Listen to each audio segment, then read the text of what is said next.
G'day, I'm Nick Erner. I'm the Managing Director of Alkane Resources. We're listed on the ASX with the ticker ALK. We're a gold miner producing from central west of New South Wales, a mine we call Tomingley. Do a lot of exploration also in New South Wales. In particular, our large copper porphyry deposit, the Boda-Kaiser deposit. Nick, good to see you again. Very good to see you again indeed. Now, last time we talked, we were kind of focused on how do you increase the number of ounces and pounds produced. You may have given us the answer. Scoping study is finally out. What can you tell us? Yes, we've finally put out the scoping study for Boda-Kaiser. Remember, of course, it's a scoping study, right? The purpose of a scoping study is to say, what's the path forward? Where are we going to go with this? And so we did, in this scoping study, we looked at, for the Boda-Kaiser deposit, which has nearly 15 million ounce equivalent, roughly half the value of gold and copper in it. It's, about 4.5 hours west of Sydney. So in that, we looked at, okay, what if we mined and processed it 5 million tonnes per annum, 10 million tonnes per annum, and 20 million tonnes per annum? The objective of looking at those different ones is we know that big can be beautiful on large-scale porphyries, but we also were thinking, is there something that's more achievable on a capital sense for a company of our size? Our current market capitalization at the moment, sort of in the low 300s million Australian. Is there something a little more bite-sized that more replicates something at Tomingley? And what we found was, although that wasn't bad, it had an internal rate of return of sort of 13%. It wasn't really what we were looking for. And it suggests that, we'll need some sort of partnering process, which I know we'll get into going forward. So if we look at a large one, to say 20 million tonnes per annum, first 10 years, roughly, that pumps out nearly 280,000 ounce equivalent per year. High free cash flow at current spot prices, $15,000 per tonne Australian for copper or $3,500 per ounce Australian for gold. That would repay back in about 4 years. So we're pretty pleased with this. It's certainly given us some strong signals on the kind of thing we need to do going forward, and shows that there's quite a bit of value there. Right. Okay. Well, but big can be beautiful for sure in terms of long-term efficiencies. But in a market like this, it seems a little bit more, people are desirous of a bit more instant gratification. So I guess the three things I would look to here, and I'd love to hear your thoughts on, is one, the partner component. I know you're not there yet, but where's that going to come from? And are they going to be put off by the kind of large capex prices that may limit your options? Surely. Yeah, certainly. So the large capex. So if we look at the different capex options there, to do everything, today on the 20 million tonne per annum would cost 1.8 billion Australian. So what is that? 1.2 billion US. And so. And to do smaller would be under $1 billion Australian, sort of like 650 US would be the smallest one. So certainly it does have a large ticket. And it's one of the conundrums, isn't it, for these large-scale projects and porphyries, in that you pay quite a bit of money up front, but then it generates cash for many, many years. We model 17 years out of the open cuts. But, yeah, sub-level caves, surrounding deposits, et cetera, people don't. For porphyries, take even something like Cadia, 110 km to the south. They didn't discover the entire Cadia system at the get-go. That's not how that project started. And, you look at similar stuff all through South America. So, yeah, it goes on and on. And so, certainly in any partnering process, which is sort of what you're asking me, it really depends on the size and scale of those companies and how far ahead they're looking. But certainly, yeah, for shorter term, higher growth shareholders like ours are, and quite rightly, that's the type of stock that we are. Certainly, they're looking for, okay, well, what are you guys going to do with this? It can add value in the short term. Right, but tell me more about that, because it's like you won't be the first and you won't be the last to mine something like this or be in this position. But I'm just intrigued about how your management team, your board, decide to go forward. Right, so it's a big capex, right? It's also low grade, so you've got to find it. Not only that you could find someone with a big balance sheet, but also comfortable with a kind of low grade engineering exercise. So again, if you can bring those two things together, I mean, the size of the universe or the size of the opportunity. I mean, how do you frame it with potential partners, and what indeed specifically are they looking for in terms of that risk mitigation component that you can supply them with the data you give them. Yeah, exactly. So if we look at the different aspects of risk, firstly, let's look at sort of the technical risk. So we've drilled this deposit out to indicated, so we can broadly put the geological risk behind us here, and there's more opportunity than risk left there now. We've done pretty good metallurgical studies. We've certainly done them, to scoping level and above. We've done them close to feasibility level. So we've done lock cycle test work of flotation, and we've done that throughout the ore body, and we've come up with the recoveries to understand. There's certainly upside there to both either lock in the definition or indeed to start to tweak. But you're going to move the recoveries 1-2%, right? You're not going to suddenly start getting 95% recovery on this type of ore body. So that's broadly de-risked. Then you say, okay, well, if you're going to mine at 20 million tonnes per annum, look, we modelled 600-tonne digger and 200-tonne trucks, which is quite within our bandwidth. I've got no doubt that larger players might look at like a face shovel and larger trucks and all the other stuff that you do, but we wanted to put a cost and schedule that we could hold our hand in our heart a bit more with. And then you look at the processing and the type of processing. We've got a 2-stage crush, high-pressure grind, large ball mill heading into a flotation circuit, rougher scav, rougher con goes to cleaners, cleaner con gets pressed and shipped. There's nothing remarkable about what I've just described, and indeed having a 10 million tonne per annum ball mill, also unremarkable, right? And that's it. And then the cleaner tail goes through to a conventional CIL and makes doré. It's only 10% of the gold going there. The rest is going into the copper gold con. So it really is quite conventional mining and quite conventional processing. And I don't think that'll really scare anyone. And then if you say, okay, well, what then underground, a sublevel cave, a block cave? This is when partners who already carry that expertise, of course, we can go and hire it. We can go and get consultants. We will for the next stage of the study. But there are many, many organisations in North America, South America, through the Pacific Rim, indeed here in Australia, who are already doing sub-level and block level caving, and they won't be scared of it. In fact, they'll see it as an opportunity to add value where we potentially haven't seen it. So I think that all of the things I've described sort of remove some risks of players. And then you say, okay, what are the other risks? Well, the other big risk in every jurisdiction is government tenure, tax and royalty regime rates, and then just getting it approved, right? So I outlined in the scoping study, if you want to get something approved in New South Wales, so absolute first world country and jurisdiction, where you've got excellent water infrastructure, road, rail, power, you name it, you've already got it there. Surrounding communities, it's not flying flat residential.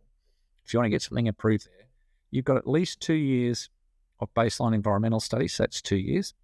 Then you assemble your EIS, which you do in parallel, an environmental impact statement, you submit it, it gets assessed and approved. That's typically a 2-year project to get that done. In parallel, you'll be doing federal government things, which are typically like biodiversity and rare species stuff. You'll often do that in parallel, but it may add more time. So let's give it another year. Then you've got a 2-year construction process for this. So, fast track, you're talking 7 years. So 5 years to start construction, 2 years to build, right?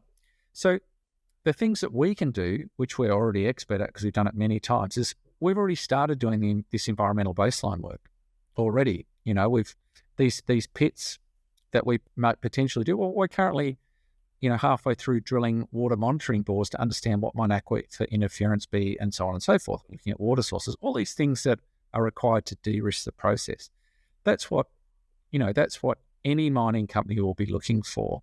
And I think, depending on each company's appetite, they'll see New South Wales as an attractive place because they're not interested in going into some more interesting places.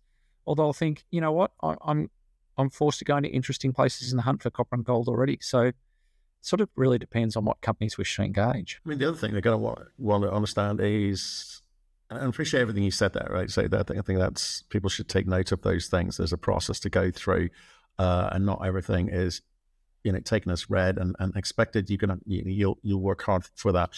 The other thing that prospective partners will want to see is margin. We're here to make money. So you gave us some idea of, undiscounted free cash flow in there. What can you tell us about the kind of costs and potential margins? I appreciate it's a scoping study, but Yeah, no, totally. So if we executed the plan, and there'll be swings and roundabouts, and potentially maybe you could reduce the costs here and there. So, but we modeled that if you did it on a gold equivalent basis, then the all-in sustaining costs would be $1,960 an ounce. If you took all the copper revenue and put it as a copper credit, and you had the 150,000, 160,000 ounces a year left as gold, then you'd be producing those at 630 Australian dollars an ounce. The 1960 was also Australian dollars. So, middle of the road, you're probably in the second bottom quartile of costs if you look at it in Australia on a large scale. And then, of course, you're putting that over a lot of ounces. And any minor upgrades, if you find another 100 million tonnes of a slightly high grade, of course, there's massive leverage to that. So margins are solid, right? But it's not 500,000 ounces a year at $200 an ounce, right? Yeah. No. I get it. It's an engineering process. It's about being efficient with this. It's low grade gold and low grade copper, but together, I guess, as the contained metals per ton you're looking at. Back to this partnership component, because I'm trying to work out what it means for you. Do you give away all of the upside? Are you looking to sell this thing, or is it a proper partnership that you're looking to get some, I guess, clearly additional value to the company, drive that share price, and have some, cash contribution to your ongoing business? But how do you see a potential partnership? Yeah, it's a very good point, because in exactly the same way as you talked about a partner, it's all about making money. For us, it's about making money for shareholders as well. And when you and I last spoke, I sort of detailed that, look, we're not the kind of company that's going to be in a position to pay a dividend until maybe FY26, and then that would be small, and we'd be putting it against other growth options. So we're after capital valuation, particularly through exploration, but through good performance, right? We don't need to spend a lot more money. We're planning to spend sort of $5-6 million in exploration across our group to be able to get people to understand the value of this particular part of the system.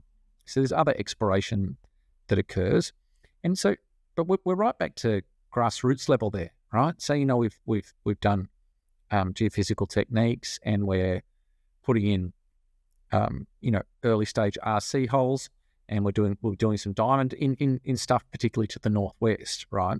So that adds value, right? That adds value by doing that.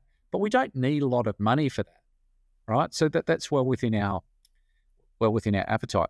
So if we say to ourselves, okay, well, what would we spend money on, right? If a partner's bringing money, well, across the course of the journey I've described, there's water license purchases, there's long lead stuff, there's property purchases. So there are expenses to be spent, but the large bulk of the money comes, later on. So what we're really looking for is a partner who shows that they value the project enough that it makes a material impact on our share price. So it could be a partial sale, it could be earning in, but the thing is, we don't really need money to earn in and drive the exploration, right? What we're after is something that reflects the value of Boda Kaiser on our share price. Would we sell the whole thing? Well, yeah, but it would need to be a material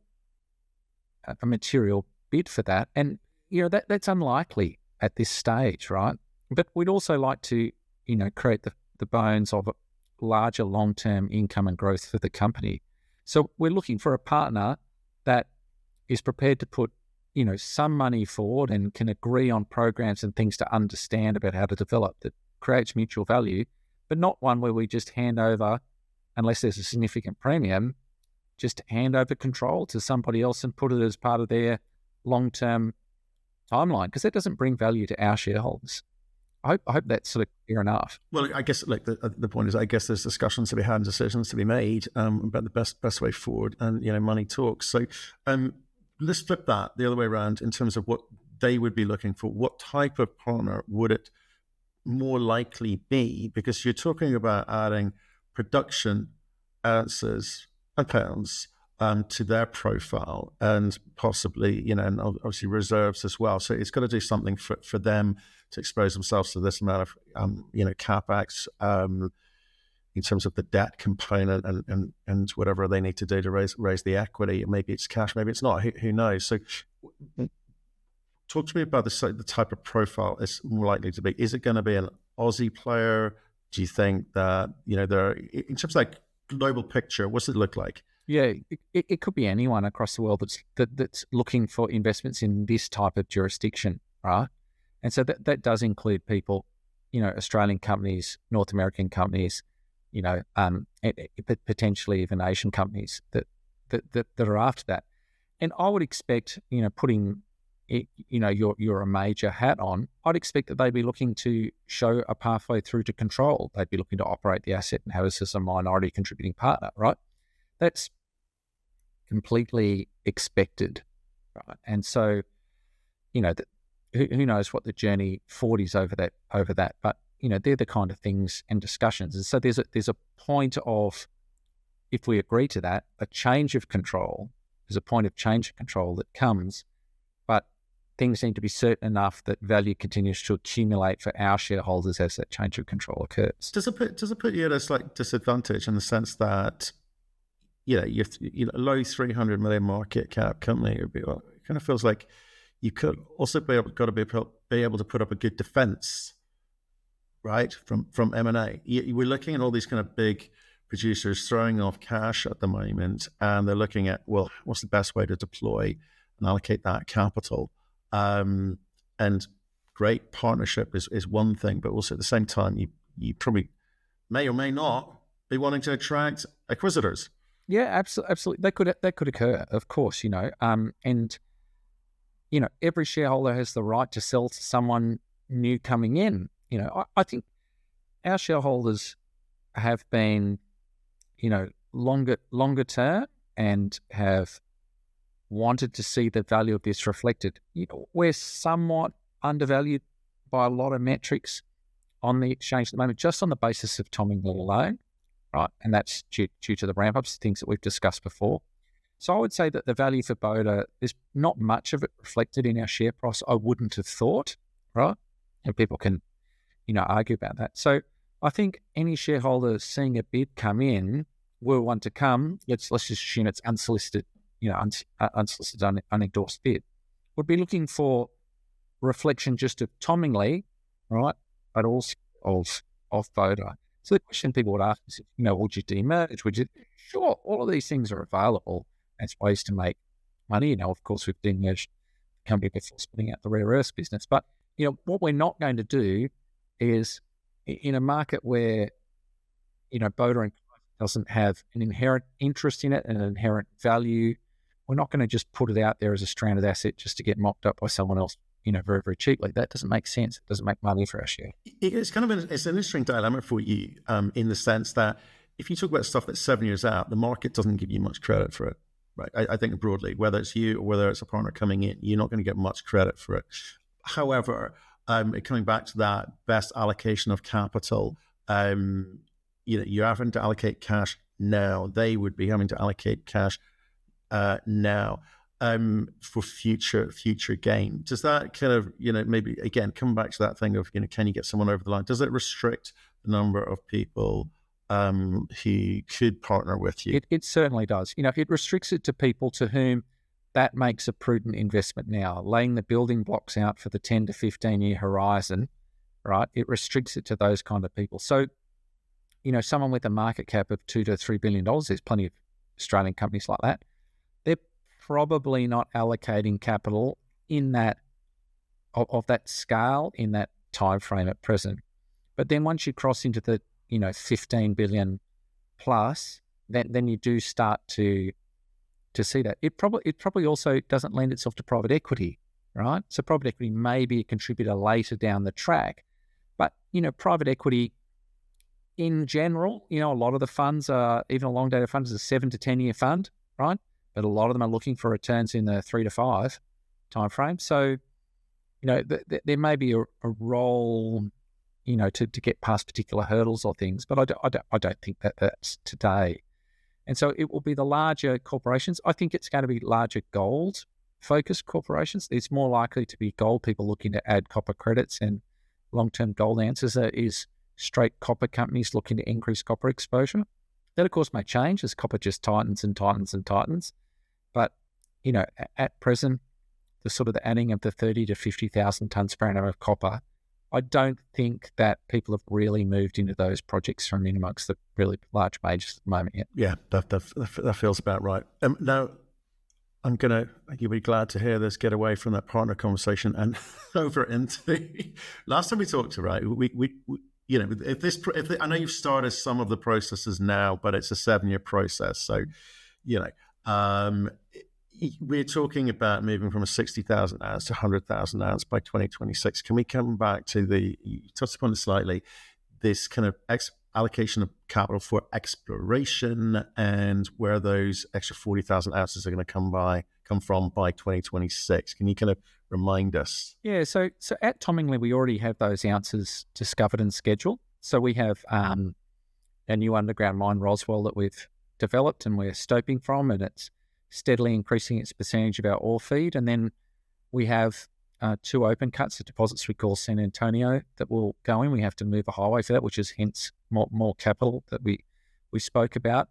And then that allows us to expand the mill to 1.5 million tonnes per annum, and that moves to 100,000 ounces per year. And then those resources, San Antonio, Roswell, and our existing deposit open at depth, so we have a long-term underground potential. And then we, of course, also look elsewhere in those tenements looking for both open cut and underground resources. And we do that in cycles, right? So we discover things, we work them up to economic, we drill them out to indicated, and then we take them through the approval processes.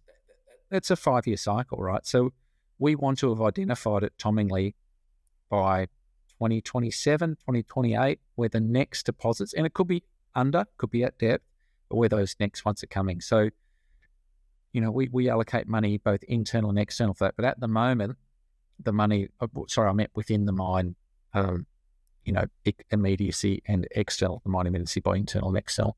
And so, the external stuff we're doing is really right back to basics, air core work, early RC, etc., in and around Tomingley. And then wider, we are spending several $1 million to the northwest of Boda Kaiser, because who knows, it might shift the whole centre of gravity northwest over the subsequent years. And we also have, early stage exploration right down, near Evolution's Cal deposit and stuff like that, and some stuff to the east past Bathurst, in and around McPhillamys, looking for that style of deposit. So yeah, that's what we look for. But all of these things, feed a constant pipeline of growth. But what we really like to do, and you and I have spoken about this before, we would love, and we've tried, we would love to have a second or third operating asset, such that the growth wasn't sine wave, so that you can have these things moving and paying for each other. You can create a capacity for a steady dividend. You can create stabilized leverage from within the company. That is what we would like and what we continue to work on. And potentially, funding from partnering may help that, or even finding another thing. Similar sized companies coming together may mean that they have Boda or similar things to Boda within their pipeline organically. So we're certainly open to those things as well. I mean, how do you view the kind of the Australian market at the moment? Because there are producers which are banging out the ounces and making a lot of money, which is great. And there's a kind of I think expectation from people just waiting to sort of see how they play the market asset, then how they react as investors. But what about from your perspective, from an industry perspective, from a producer perspective of your own?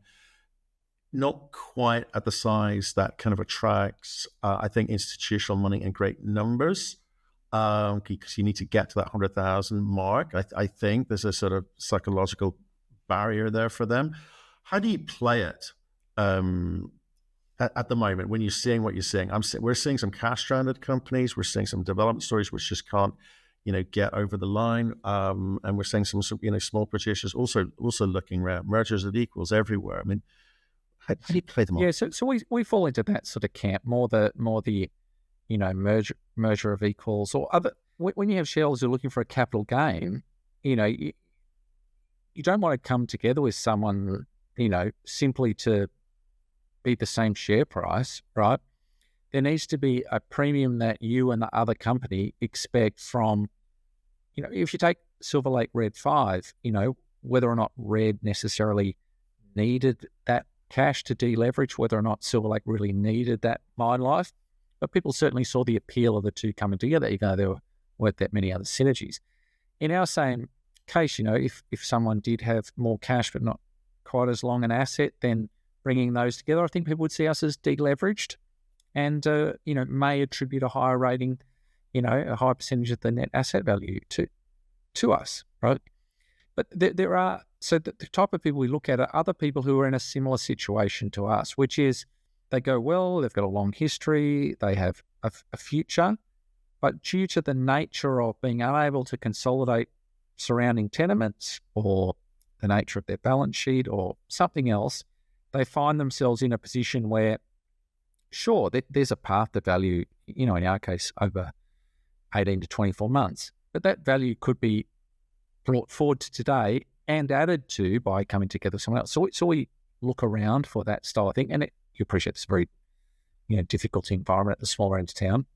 And also, we're finding a situation very similar to 2018 when we first started investing in Genesis, Calidus, etc. We find ourselves where, developers are finding it very, very difficult to get cash, and producers are tending to buy assets that don't need development or they're restart things.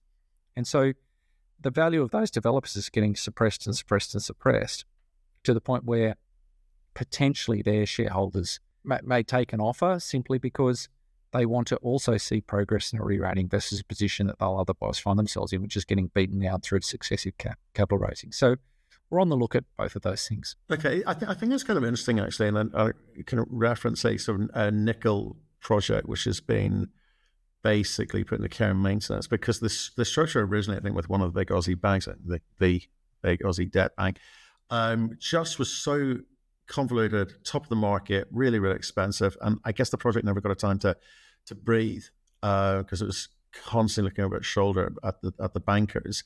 When you see sort of projects like that, which just in terms of that breathing space that they need, and that's the only thing that's holding them back. The assets, fine. It's really quite remarkable. And as an ex-banker, I can probably empathize with what the bankers are concerned about, short-term gains.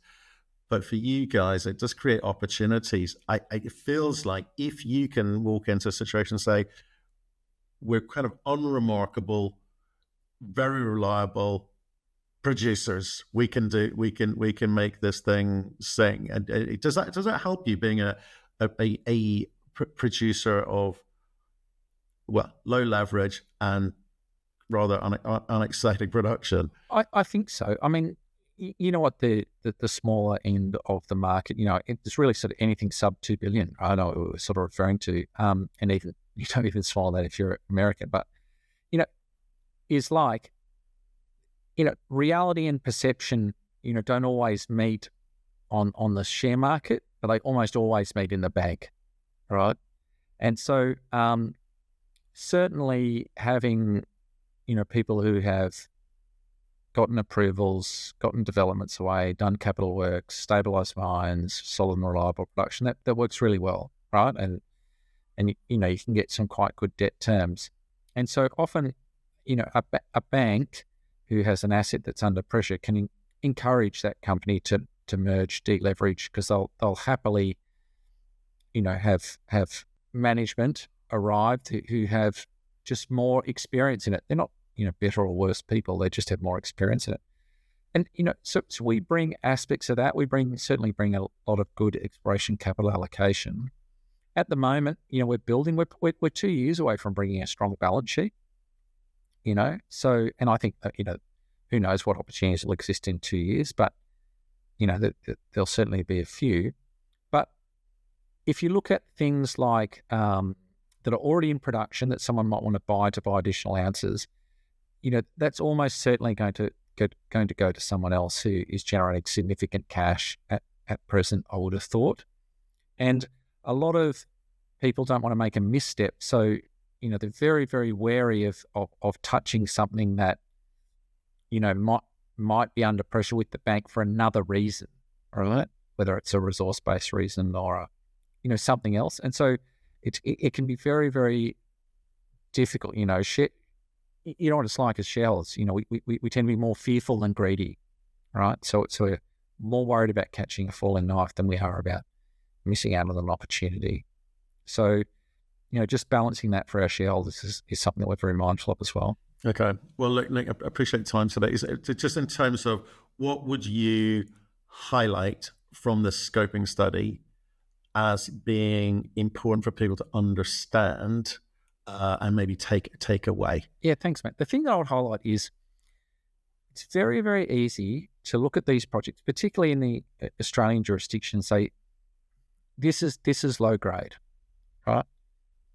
Of course it is.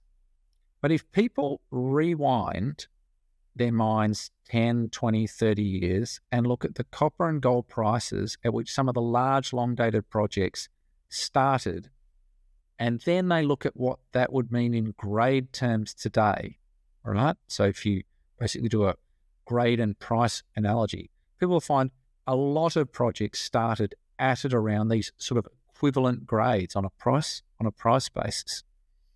And then many of them had, troubles getting funding, and then they locked in, and then they just started printing money, and more stuff was discovered because cash flow enables cash flow and development. That's what we think we have here, and we're really trying to unlock that. We think other external parties can already see that because it's already been in their DNA and experience, and we look forward to showing that to shareholders as we continue to chip away at it.